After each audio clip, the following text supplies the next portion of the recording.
¿Qué pasa? ¿Qué pasa? ¿Qué pasa? Que en este desgraciado país el Benimerín ya no puede vivir. Se le acorrala, se le ha dado la puntilla.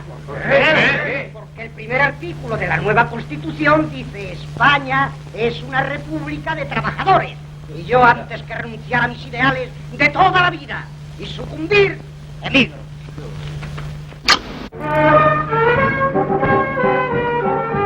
Mariposa primorosa de luz, muñequita primorosa de amor, mariposa primorosa de tus cositas llenas de Una morena y una rubia, rodada y estrenada durante la República, tuvo un destino paradójico, porque de ella tan solo se conservan los 13 minutos que la censura franquista pretendió suprimir.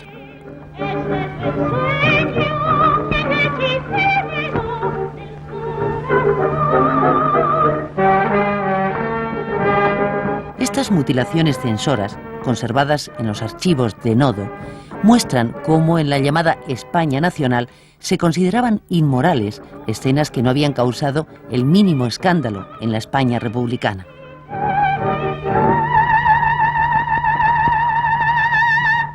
La Segunda República, pese a sus distintos avatares políticos, fue la época con menor censura durante los 3 primeros cuartos del siglo en España. La censura en la época de la República se vio muy dulcificada, naturalmente, por la propia ideología del sistema político. No se podía hablar de sistema democrático si no existían las libertades previas, consustanciales con él.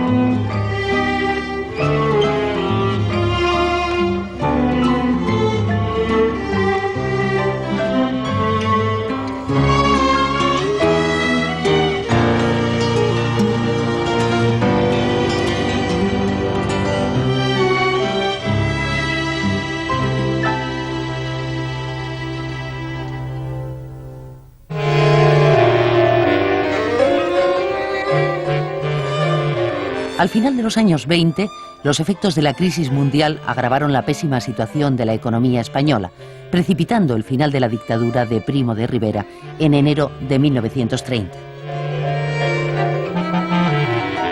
En un clima de incertidumbre, el gobierno del general Berenguer fue efímero. Su sucesor, el almirante Aznar, convocó unas elecciones municipales que sirvieron de plebiscito sobre el modelo del Estado. Entre el malestar general, con ruido de sables al estilo del siglo XIX y una creciente protesta social, la monarquía se mostró agotada, incapaz de ofrecer las soluciones que el país necesitaba. Y el descontento crece, pero no solo contra Primo de Rivera. El español medio empezó a decir: ¿y qué ha hecho el rey? El rey es responsable de ello. ¿Por qué ha aguantado? La República, cuando la gente empieza a estar hasta la coronilla, esta es la expresión, pues se crea una gran ilusión, que venga la República arreglará esto.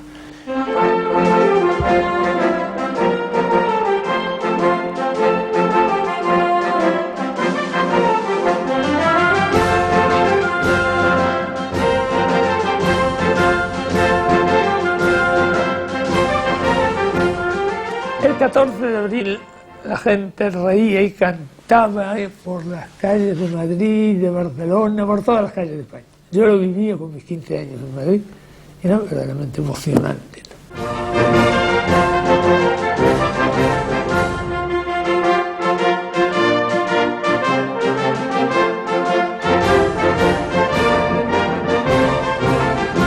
Entonces era la niña bonita, era la esperanza, y la gente pensaba que se abría una nueva etapa y además el primer bienio, sobre todo con el gobierno social hazañista que se establece ya en diciembre del 31, pues hay el bienio progresista que se llama, hay la idea de que se van a resolver los viejos problemas de un viejo país, ¿no? Pues eso, la separación de Iglesia y Estado, la democratización del ejército, la reforma agraria, el impuesto progresivo sobre la renta, el comienzo de la seguridad social y sobre todo la instrucción pública. Pero la República se desarrolló en un ambiente de crispación y enfrentamientos sociales. Los deseos de cambios profundos, las ambiciones populares y los sueños democráticos de nuestro pueblo acabarían ahogados en una espiral de violencia. Con la década de los 30 se iniciaba también una época nueva en las pantallas españolas. La llegada del sonido suponía una revolución tecnológica difícil de afrontar. Las últimas producciones mudas de nuestro cine fueron despreciadas por un público que exigía películas habladas. En abril de 1930, un año antes de la llegada de la República, se había centralizado la censura, regulada por una real orden que apenas tendría 14 meses de vigencia, pero sobre las películas españolas todavía mudas, la peor censura sería la del olvido.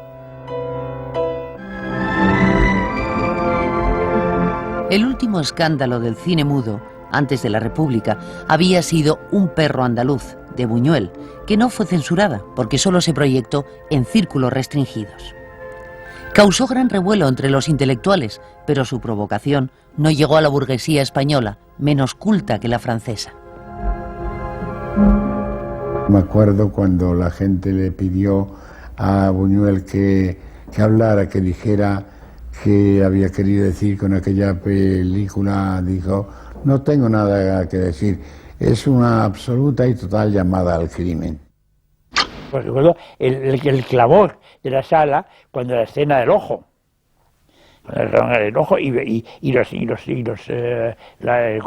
Cuando avanzan los amantes y van detrás unos pianos y unos frailes y unos todo eso era verdadero pasmo y entusiasmo.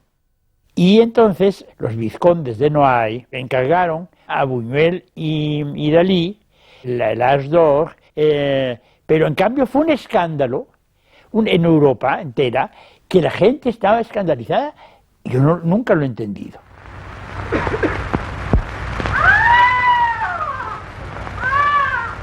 La primera piedra de escándalo del cine sonoro llevó también la firma de Buñuel. En Francia, la polémica sobre la Edad de Oro alcanzó proporciones sociales, hasta que el prefecto de París impidió sus proyecciones. En España, el asunto se limitó a círculos culturales, como el Congreso Surrealista de Tenerife, donde fue prohibida por el gobernador civil.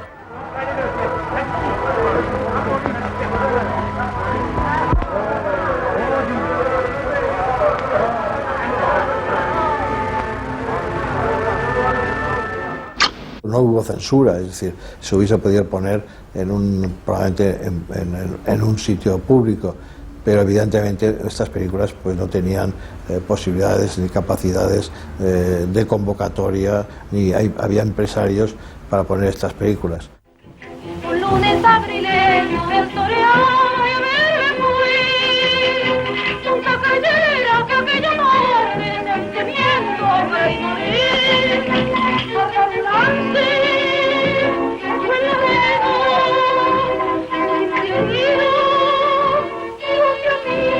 Cuando vino el cine sonoro y todo eso, vi que se había perdido la gran poesía del cine, que era el ver las cosas con un silencio diferente, sin oír tantos diálogos y tantas imbecilidades, porque el cine sonoro empezó diciéndose muchas imbecilidades para demostrar que se podía hablar en el cine. Calla, Ramonín, que partesme el alma y necesito la muy entera para poder marchar.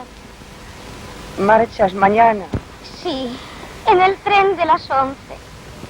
Vaste sola, Gijón. Llévame, mi padre. El cambio tecnológico llegó casi al mismo tiempo que el cambio político.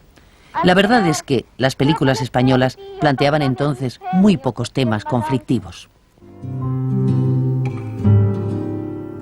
2 meses después de proclamada, la República hizo su primera ley sobre el cine, el 18 de junio del 31. La censura fue de nuevo descentralizada, quedando a cargo de la Dirección General de Seguridad en Madrid y del Gobierno Civil de Barcelona. Con la reforma de la censura llegaba también una mayor permisividad. Es indudable que se percibió un aura de libertad, que es lo que la República vino a traer, y que esa libertad igual se manifestó lógicamente en las expresiones de tipo político, en las publicaciones, en las representaciones teatrales y cinematográficas. La censura política había muy poca, pero la había. Ahora mismo estaba yo viendo aquí una película sobre Fermín Galán. La película de Fermín Galán tuvo problemas de realización también entonces, incluso durante la República, en el año 32. Son el cólera, el tifus, el rayo, el terremoto, la peste, la guerra, el diablo. El agua en el suelo fue un caso curioso.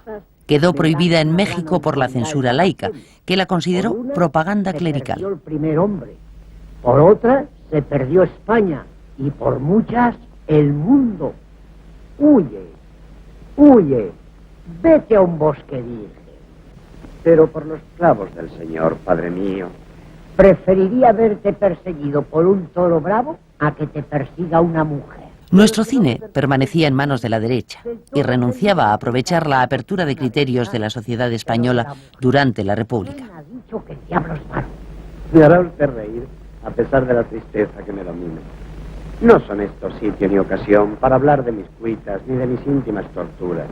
Iré a su casa y usted sabrá ya aconsejarme y consolarme como tantas veces lo ha hecho. Adiós, Padre mío. Él te acompañe. Como le haya picado la tarántula, mala picadura, Gustavo, mala picadura.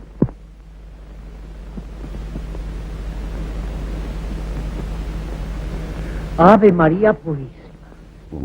Durante la República se habla de que no hay censura, pero lo cierto es que sigue existiendo y una demostración es cómo se puede prohibir la exhibición de una película como Las Urdes de Buñuel, que ha sido medio encargo del propio gobierno y en cambio a la hora de exhibirla no se puede exhibir.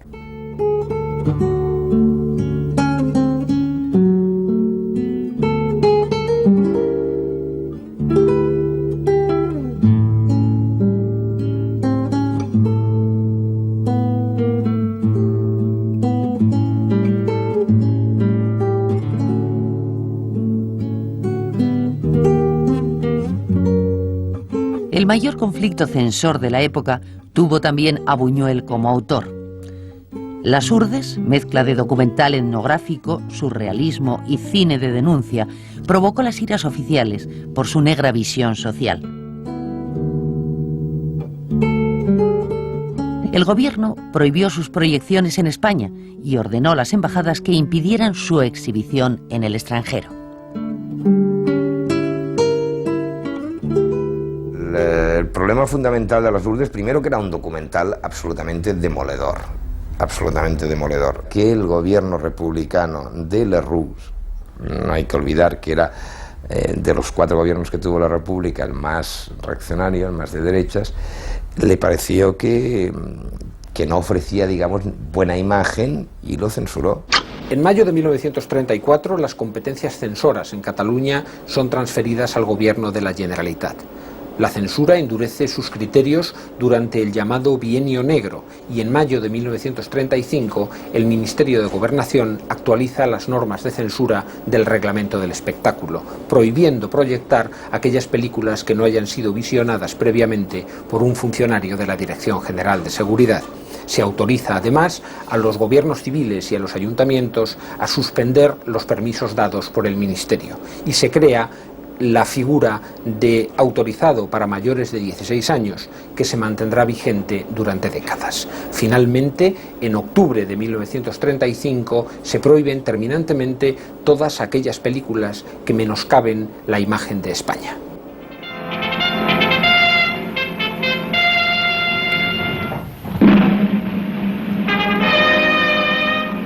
El diablo es una mujer fue una ingenua españolada en el más absurdo estilo de Hollywood, pero el gobierno español le aplicó la normativa destinada a preservar la imagen de nuestra patria, causando con su prohibición un escándalo mundial.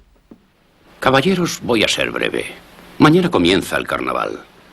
Lamentablemente, los truhanes de todos los años, los delincuentes y los exiliados políticos intentarán aprovecharse de la mascarada.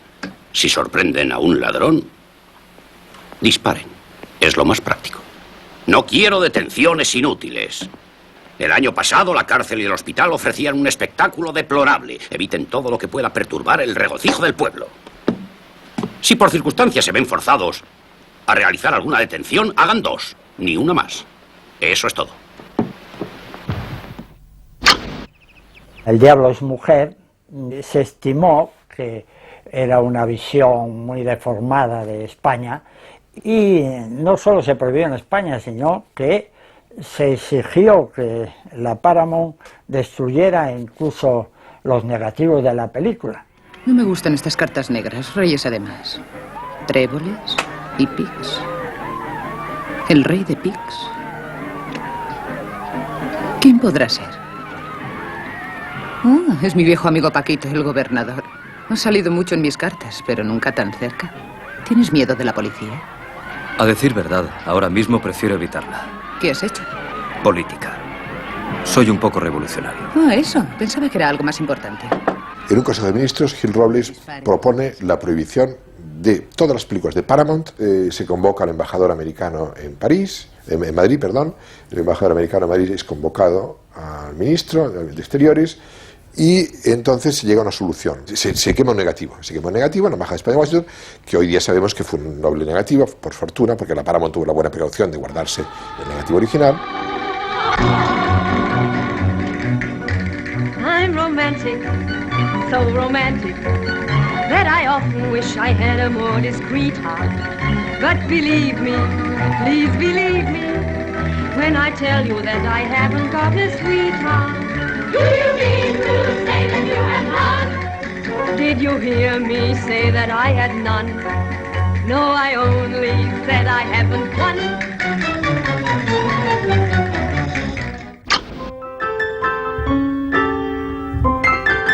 Las películas de gángsters fueron objeto de especial persecución censora durante el Bienio Negro por parte del gobernador civil de Barcelona, cuya obsesión por combatir el erotismo llegó a ser tema de chistes en el mundo del cine.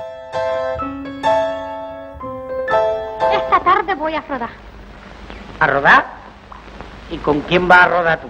Con el traje de baño, que aquí lo llevo. ¿Que lo llevas ahí? Cámara, ¿pero es que va a salir en la estampa?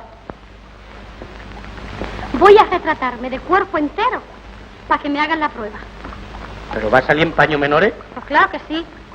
Pero no te creas que me va a ver así todo el mundo, no. ¿Ah, no? No me tiene que ver más que el director, el secretario, el gerente, un cuñado del secretario y el operado. ¿El operado? Ay, mi madre. Apártate, impúdica. La censura fue naturalmente muy benigna, pero sin embargo se seguía ejerciendo, pudiéramos decir, sobre el papel. Continuaba el mismo agente de la Dirección de Seguridad viendo las películas, pero no hacía nada. Yo, ante esta normalidad, tuve ocasión de hablar con Manuel Azaña cuando asistió una noche al Cine Fígaro que yo dirigía. Le hice ver por qué se mantenía todavía este agente visionando películas. Y me quejé de que la censura no tenía razón ninguna de existir en el nuevo régimen y que por lo tanto, si era posible, había de que de un plumazo eliminarla. Creo que usted debe ver a su madre y decirle la verdad. Esto es lo primero que se me ocurre. Lo cierto es que había muy poco que cortar en las comedias y los melodramas de la época. No puede ser. He jurado no presentarme a mi madre como no sea del brazo del hombre que me perdió y siendo su esposa ante la ley. Las principales barreras censoras con que tropezaban nuestros cineastas se encontraban en las mismas empresas productoras. Las madres siempre perdonan. Soy yo quien no debo perdonarme. Por otra parte, comprendo que no debo continuar aquí sacrificándola.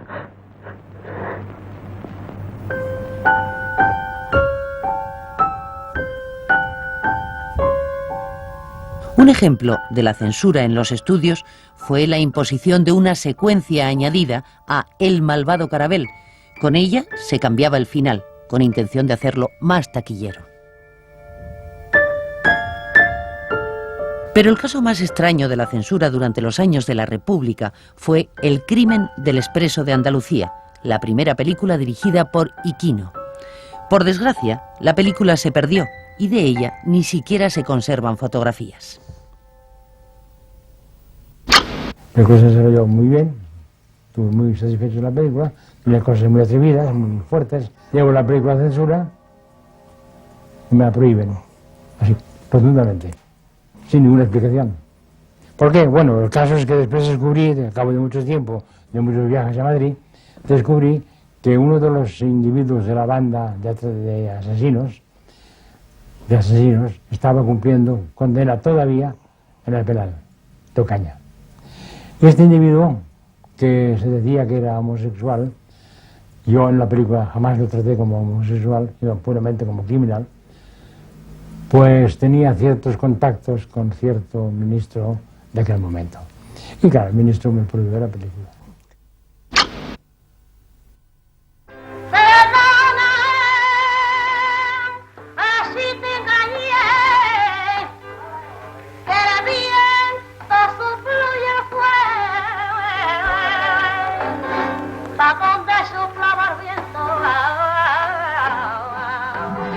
Estrella de plata, la que más reluce, porque me llevas por este calvario llenito de cruces. En un país cada vez más crispado por las tensiones políticas, el cine permanecía muy alejado de la realidad. Sus mayores éxitos fueron las españoladas, que brindaban imágenes tan falsas como optimistas a un público deseoso de olvidar sus problemas y necesitado de diversión. Os digo que es guapísimo. ¿Y dónde va a trabajar? ¿Vendrá por aquí? ¿Es moreno? ¿Es alto? ¿Me parece cargable? Ni siquiera el triunfo electoral del Frente Popular sirvió para producir un cine político. La mayor libertad de expresión que España vivía apenas se reflejó en la pantalla. Ya sabes lo que dice el novio de esta. La aristocracia baja, el proletariado se impone. Oye, ¿y qué es el proletariado? Pronto metido entre tus muros podré salir de apuros ganando mi pan. ¿Qué importa el trabajar si cosa no hay mejor? Y logro trabajando en la calma del hogar. Amor. Leye, ya estoy hasta los pelos de alambres y camelos, de electricidad. Si no fuera porque alterno el trabajar con una de vainilla, era cosa de emigrar. El trabajar es un placer, y para comer de tu trabajo no es usar. La vida trabajando es dulce y es sabrosa, y de a las tientas yo con los bebés iré y las galletas Roma. El bailarín y el trabajador se estrenó en mayo de 1936, es decir, ya en vísperas de la tragedia, que pondría fin a la tolerancia política y haría imposible la convivencia de ideas opuestas. Con Buñuel hice muy buena amistad. Me acuerdo que una vez allí pues hablábamos de que él era comunista y que si yo era falangista. Los dos nos declarábamos efectivamente, claramente, que sí. Él decía que sí, que era comunista soi-disant, decía. Yo decía, pues realmente el falangismo yo también, porque la verdad es que me preocupa más mi profesión en este momento que nada, pero en fin. Entonces, pero hablábamos así, con esta claridad. Mi marido puede vernos. Márchate. Ven conmigo un momento. No, El rodaje de Carne de Fieras comenzó el 16 de julio, 2 días antes de la sublevación militar. Sus destinos quedarían marcados por la tragedia que España iba a sufrir. La película, que contenía uno de los primeros desnudos de nuestro cine, nunca llegaría a estrenarse. Una de sus protagonistas, Tina de Jarque, sería fusilada por las fuerzas franquistas y su director, Armand Guerra, moriría exiliado en París pocos días antes del final de la contienda. Carne de Fieras se conservó gracias al celo del coleccionista Raúl Tartaj, y la Filmoteca de Zaragoza la reconstruyó en 1992, 55 años después de que Armand Guerra abandonase su montaje para rodar documentales en los frentes de combate.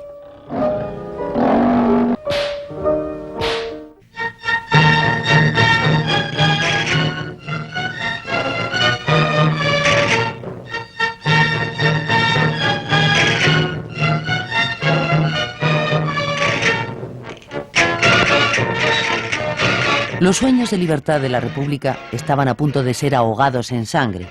Pronto, la guerra civil cambiaría hasta la letra en las canciones más populares. En el patio de un convento, el Partido Comunista formó el 5º regimiento. Quinto regimiento, con ser el campesino.